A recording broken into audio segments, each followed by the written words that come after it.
اعوذ باللہ من الشیطان الرجیم بسم اللہ الرحمن الرحیم. میں ہارون رشید عرض کر رہا ہوں. خبریں تو بہت ہیں بھائی مگر سنائی نہیں جا سکتی. کبھی سنائیں گے انشاءاللہ. ساری داستان ایک دن لکھ ہی دیں گے, سنا بھی دیں گے انشاءاللہ. فی الحال تو یہی ہے کہ تفصیل نہ پوچھیں اشارے کافی, یوں ہی یہ کہانیاں کہی جاتی ہیں. کچھ چیزیں تو بالکل آشکار ہی ہیں لیکن اس کے پس منظر میں بہت سی چیزیں ہیں. تو وہ راجہ صاحب نے اجلاس بلایا ہے جناب سیاسی پارٹیوں کا. بھائی اس اجلاس کا کیا مطلب ہے؟ پی ٹی آئی کو بلایا. بھائی آپ حکم کے بندے ہیں, جو آپ سے کہا جائے گا وہ آپ کریں گے. تو پی ٹی آئی کو کس لیے بلایا؟ اس کو تو بین کرنا ہے اور اس کا نشان بھی نہیں ہوگا. اور ورنہ کس لیے گرفتار کیا ہے؟ 186 مقدمے بنائے ہیں, کس لیے بنائے ہیں؟ اور سماعت ہی نہیں ہوتی مقدموں کی, ڈیلے ہوتی رہتی ہے. یہ نظام انصاف ہے ہمارا. تو اینی ہو, وہ جو اندازہ تھا وہ طوفان کا آغاز ہو گیا. This is the beginning of the end. یہ اختتام پذیر ہونے والا ہے. 29 مئی 1988 کو جنرل محمد ضیاء الحق نے محمد خان جنیجہ کو برطرف کیا. تو ایک آرٹیکل میں نے لکھا تھا, وہ سائملٹینیسلی ایسی ہی سٹوری, وہ تو کسی امریکی نے لکھی تھی نیوز میں, اور ایک چھوٹا سا جریدہ تھا جس میں لکھتا تھا, اس میں چھپی the beginning of the end. سرخیاں بھی دونوں کی ملتی جلتی تھی, ایک ہی دن وہ بازار میں آئے. تو یہ بگننگ آف دی اینڈ ہے. وہ اس میں آزاد کشمیر میں, کوٹلی میں, دوسرے کئی شہروں میں, صرف ایک شہر میں 35,000 بجلی کے بل جلا دیے گئے ہیں. اور بجلی سے جو آمدن بڑھانا تھی اس کا کوئی سوال پیدا نہیں ہوتا. اسلام آباد کا جو سیکٹر ہے آئسکو, اس میں 60% صرف بل جمع کرائے گئے ہیں, اور اگلی دفعہ شاید اس سے بھی کم ہوں گے. یہ دانا لوگ ہیں جو یہ نہیں جانتے کہ جبر سے نہیں مسئلے حل ہوتے, ہر چیز کا ایک حل ہوتا ہے. یہ بجلی تو پیدا کرنی تھی تھر میں, اور تھر میں پیدا جب کرنی شروع کی تو کہتے ہیں اپنا سائنسدان کہ وہ ایسے اقبال صاحب کو فون آ کے بند کریں, 2 لاکھ میگا واٹ بجلی پیدا ہو سکتی ہے. اور یہ ہمیشہ سے معلوم تھا, 30 سال سے معلوم تھا. 30 سال پہلے مرحوم فاروق گیلانی ڈپٹی سیکرٹری تھے متعلقہ منسٹری کے, تو انہوں نے ساری تفصیلات میں جو بتائی ہیں میں نے لکھی تھی. بعد میں تو خیر اس پہ بہت لوگوں نے کام کیا. تو وہ تو 4 روپے یونٹ بڑھتی ہے, 7, 8, 10 روپے بھی ہو تو کوئی بالکل تقریباً مفت ہے. اور اس بھاؤ آپ دیں اور دوسرے 25% بجلی چوری ہوتی ہے اس کو روک دیں, تو بولتے اتنا کم بل ہوگا کہ کیا روکنے کی ضرورت ہی نہیں پڑے گی, کوئی سارے بل لوگ دے دیں گے. اور بہت سی انڈسٹری جو ہے وہ تو زندہ ہو جائے گی. ایران سے گیس لیں, عراق لیتا ہے. جب عراق کو اجازت دی ہے امریکیوں نے, جہاں ان کا قبضہ ہی ہے ایک طرح سے رہا, تو پاکستان کو کیا لابنگ کرے تو کریں, اور نہ کرے نہ مانے. تو آپ کے پاس آپشنز ہیں, ان کو بتائیں ہمارے پاس آپشنز ہیں, لوگ بگڑ رہے ہیں. یہ تو طاقتوں کی نصیحتی چیز ہے. ساری گفتگو جو ہے وہ عمران خان کے گرد گھوم رہی ہے, اس کے مقدمے کے جذباتی طور پہ لوگ انوالو ہیں, ساری امیدوں سے وابستہ ہیں. آج تو صبح رہائی کی خبریں جاری کر دیں, اور میں نے جب دفتر میں رابطہ قائم کیا تو انہوں نے کہا کوئی ایسی نہیں, سماعت بھی شروع نہیں ہوئی تو رہائی کیسے ہو گئی. سوشل میڈیا میں اب بہت چیزیں ہیں فرضی, ہم بھی روز بھگتتے ہیں. ہمیں دکھایا جاتا ہے ایسے لوگوں کے ساتھ جہاں ہم کبھی گئے ہی نہیں, اور وہ لائیو لوگ بیٹھے ہوتے ہیں, درمیان میں ایک ٹیکنیک ہے اس میں رکھ دیتے ہیں, اور وہ پھر اسے غلط معنی اخذ کرتے ہیں.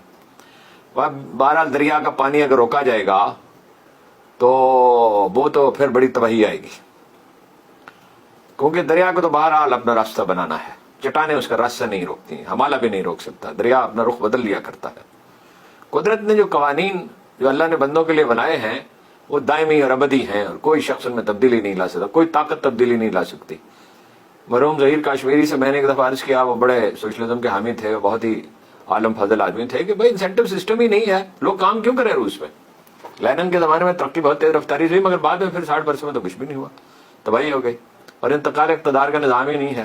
ہمارے ہاں انتقال اقتدار کا کوئی حقیقی نظام ہمارے ہاں بھی نہیں ہے. اس طرح کی صورتحال تو نہیں ہے, مگر انصاف نہیں ہے, اور انصاف نے سرے سے نہیں ہے, کہیں نہیں ہے, وجود ہی نہیں رکھتا. 130ویں نمبر پر ہیں 193 ممالک میں ہم. اور وہ اپنا نظام انصاف اگر نہیں ہوگا, نہ پارلیمانی نظام, نہ صدارتی, حتیٰ کہ بلدیاتی ادارے بھی بنا دیں آپ. وہ انہوں نے کہا, وزیر اعظم جب بنے ظفر اللہ جمالی تو قاضی صاحب سے ملنے کے لیے گئے, قاضی حسین احمد سے. انہوں نے کہا کوئی ایک مشورہ دیں, تو انہوں نے کہا ہر کام میرٹ پہ کریں. تو انہوں نے کہا قاضی صاحب میں تو وہ بڑے سادہ آدمی, ظفر اللہ جمالی بہت ہی سادہ آدمی تھے, مجھے بہت موقع ملا ان سے گفتگو کا, سفر کیا طویل ان کے ساتھ. وہ کہ میں خود میرٹ پہ نہیں بنا قاضی صاحب. ان کا مطلب چھوٹا, ان کی مراد یہ تھی کوئی چھوٹا موٹا کام بتائیں. یہ حال ہمارا ہو گیا ہے, ہر چیز میں شعبدہ بازی ہے.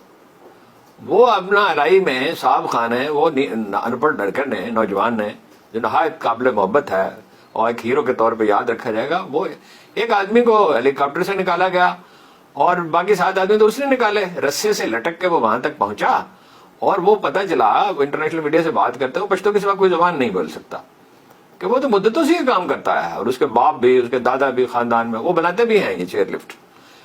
اب یہ تو دیکھنے کوئی چیز بناتے ہوئے دیکھنا ہوتا ہے۔ آپ جرمنی کے معیار اس کا ہے کہ نہیں ہے، جرمنی میں آپ پلمبر کا کام نہیں کر سکتے، الیکٹریشین کا کام نہیں کر سکتے، کوئی کام نہیں کر سکتے آپ جب تک کہ آپ ایک کورس نہ کریں اور امتحان پاس نہ کریں۔ یہ تو اس سے آگے کا مرحلہ ہے، یعنی یہ ہمارے ہاں تو شاید اگلے 50 برس میں بھی نہ ہو، مگر یہ کہ ایک لفٹ لگی ہوئی ہے اور تینوں رسیاں کمزور ہیں، کمزور رسیوں کا کیا مطلب ہے جی؟ انسانی زندگی سے تو کوئی قیمتی چیز نہیں۔ اچھا یہ پھر اب دوسری انتہا یہ ہے کہ وہ گالیاں دی جائیں فوجیوں کو۔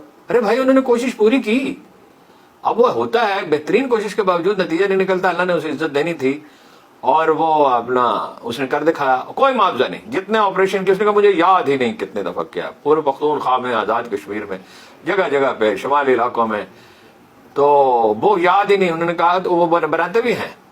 اب اس قوم کو چاہیے کہ بھائی اس کو انعام دے، تو یہ تو تمغہ دیتے ہیں حکومتیں، تو جعلی تمغے جعلی لوگوں کو دیتی ہیں، وہ تو اس تمغے کی کوئی حیثیت ہی نہیں رہی۔ جو تمغے اخبار نویسوں کو دیے گئے، سب سے پہلے جن لوگوں کو دیے گئے، ان کی پروفیشن میں کوئی ان کی کہیں شمار قطار میں ہی نہیں تھے لابنگ سے، باقی تمغے بھی چند ہی تمغے۔ 3 نشانے پاکستان کے جو ہے وہ 3 حکمرانوں کو ملے ہیں، سکندر مرزا کو، اور خواجہ ناز الدین کو، اور ایوب خان کو، اور باقی سب غیر ملکوں کو۔ انڈیا میں اس کے برعکس 3 صرف غیر ملکوں کو ملے، جو ان کا بڑا اعزاز ہے۔ اس کو اعزاز دیں۔ اور یہ گالیاں کیا گالیاں دیتے ہیں، ہر بات میں بدگمانی ہے اور تلخی ہے، بھائی یہ تلخی کھا جائے گی آپ کو، مصالحت کی ضرورت ہے اور تلخی دور کرنے کی ضرورت ہے۔ تیل، آگ پہ تیل چھڑک رہا ہے، ہر آدمی آگ پہ تیل چھڑک رہا ہے، بھائی حل کوئی پیش کریں۔ اور جو ہیجان بڑھتا چلا جا رہا ہے، بڑی تباہی آئے گی اس سے۔ تو پالیسیاں بھی اسی طرح بن رہی ہیں، ایسے لوگ بنا رہے ہیں پالیسیاں، اور وہ باجوہ صاحب تو اتنی بارودی سرنگیں چھوڑ گئے ہیں کہ جی امریکہ پہ انحصار کریں۔ بھائی امریکہ نہیں ہے، اب ساری دنیا جانتی ہے کہ دنیا کی قیادت ان کے ہاتھوں سے نکل گئی، وہ خود مانتے ہیں، وہ تو 25-30 برس سے وہاں لکھا جا رہا ہے، 40 برس سے کہ ایشیا کی صدی ہے۔ چین جو ہے اس کی آؤٹ آف 193 کنٹریز 129 کے ساتھ غالباً، مجھے خیال ہے کہ یہ فگر بالکل ٹھیک ہے، تھوڑا سا فرق ہو سکتا ہے، اس کی تجارت امریکہ سے زیادہ ہے۔ ہم واشنگٹن کی طرف منہ کے سامنے مؤدب کھڑے ہیں، چین کی طرف پیٹ کیے، جو کہ ہمارا حقیقی دوست ہے۔ ہمارے دفاع کی ذمہ داری آدھی چین نے لی ہوئی ہے، یعنی انہوں نے 1 لاکھ آرمی وہاں ڈپلائی کی ہوئی ہے، وہاں انڈیا کے بارڈر پہ انگیج کیا ہوا ہے، کچھ کشمیری نے انگیج کیا ہوا ہے، تو اس لیے پاکستان محفوظ ہے۔ اور آپ امریکہ کی گود میں جا بیٹھے، جو اسرائیل کا، یعنی اسرائیلی لابی وہاں مؤثر ہے، سب سے زیادہ انڈین لابی مؤثر ہے، ان کی نظر ہے آپ کے ایٹمی پروگرام پہ، کو ہوش کی دعا کریں، ہوش کے ناخن کیا کر رہے ہیں آپ؟ اور یہ نہیں چل سکتا۔ اور امریکی بھی کیا، میں حیرت زدہ ہوں کہ کوئی پاگل ہیں، لگتے ہیں کہ بالکل دیوانگی تاری ہے، اللہ نے عقل ہی سلب کر رہی ہے۔ پاکستان ایک دن یہی صورتحال رہی تو روس چین کلب میں چلا جائے گا، ایران چلا گیا، سعودی عرب کھسک رہا ہے، اور پاکستان چلا گیا۔ پاکستان ایٹمی پاکستان ہے، کوئی معمولی ملک نہیں ہے، وہ ہمارے مسائل اپنی جگہ پہ، تو دوسرے مسلم ملک بھی کچھ چلے جائیں گے، وہ انڈونیشیا کے ساتھ بھی ان کی صلح ہو سکتی ہے، ملائیشیا کے ساتھ بھی بہتری ہو سکتی ہے، اور ممالک کے ساتھ بھی۔ چینی تو بہت ٹھنڈے دل سے سوچتے ہیں، بہت ذہانت کی ضرورت نہیں ہوتی، رسولوں پہ چلنے کی ضرورت ہوتی ہے۔ عقل بھی رسوا کرتی ہے بعض اوقات، بہت لوگوں کو ہم نے ذہانت اور علم کے ہاتھ رسوا ہوتے دیکھا ہے جب انہیں اس پہ ناز ہو جاتا ہے۔ فرمان یہ ہے اللہ کی آخری کتاب میں، فرمان یہ ہے کسی قوم کو ہم اس وقت پکڑتے ہیں جب اسے اپنی معیشت پہ ناز ہو جاتا ہے، اسی طرح جنہیں اپنی عقل پہ ناز ہو جاتا ہے وہ برباد ہوتے ہیں، جنہیں اپنے علم پہ ناز ہو جاتا ہے وہ برباد ہوتے ہیں۔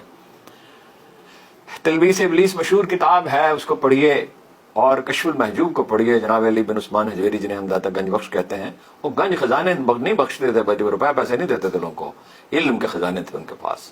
اس کو پڑھیے تو پتہ چلتا ہے کہ ذہانت کسی کام نہیں آتی، عقل کسی کام نہیں آتے۔ اللہ کی کتاب میں لکھا ہے کہ ایسٹ جو ہے آدمی کا وہ خلوص ہے، سنسیئرٹی ہے، درد ہے۔ وزیر اعظم صاحب نے فرمایا کہ لوگ ملک سے جا رہے ہیں تو کیا ہے؟ سبحان اللہ، سبحان اللہ، کیا کہنے جی آپ کے، لوگ ہی تو ہوتے ہیں، ایسٹ تو انسان ہی ہوتے ہیں۔ رسول اللہ کی سیرت پڑھیں تو پتہ چلتا ہے آدمی ایسٹ ہے، 4000 کے قریب انسانوں کے پہلے بھی عرض کیا تھا آپ نے تربیت کی، اور اس کا مومنٹم 1000 برس تک باقی رہا۔ یہاں